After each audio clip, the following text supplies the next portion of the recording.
Hey guys, Zivlord here, back again with another review, and today we're having a look at a guy who has a little trouble standing. But today we're having a look at the Marvel Legends Ant-Man series. Ant-Man. That's pretty redundant, I know, but moving him out of the way. Look at the box. He's Ant-Man, Marvel Legends, blah blah blah blah blah blah. So Ant. And he's the only one in this wave who has his own picture. It's pretty neat. Here. Let's see him. And then you can pause and read that if you want.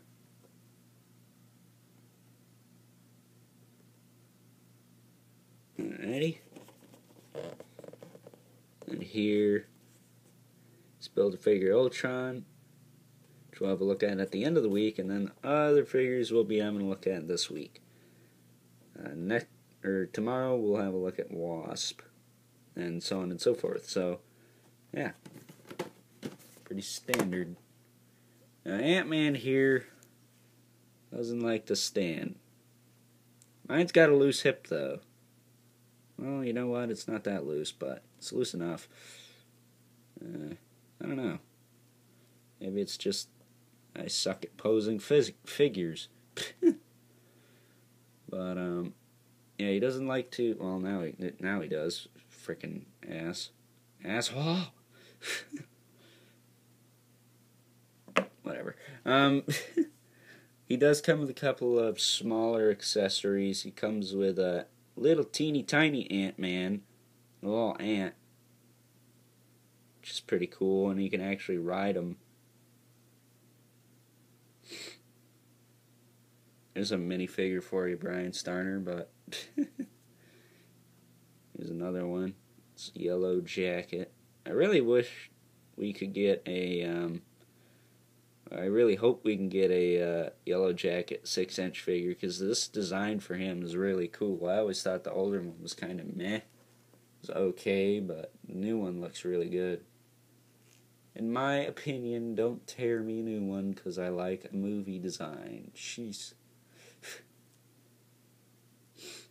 Then Ant-Man here is pretty cool when he stands. I don't know why. The Marvel Select Venom. Shut up, you. Marvel Select Venom frickin' wins again with making my figures floppy doppy as hell. And this guy has not stood well for the past 24 hours that I've had him. There. But as you can see, there he is. While he's standing, we might as well get the freaking size comparison out of the way before he falls the heck over. There is Wasp. Speaking of falling over. Well, she's got an excuse. She's got wings. Ant-Man's got nothing.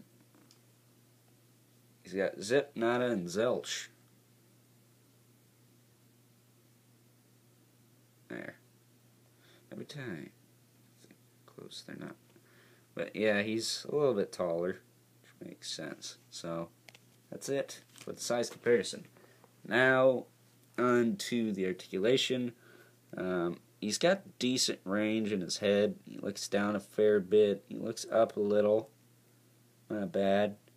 He's got an ab crunch. It doesn't move forward that much, but it does move back a little bit. He's got a hinge joint in the shoulder. move out that much, and then rotate a full 360.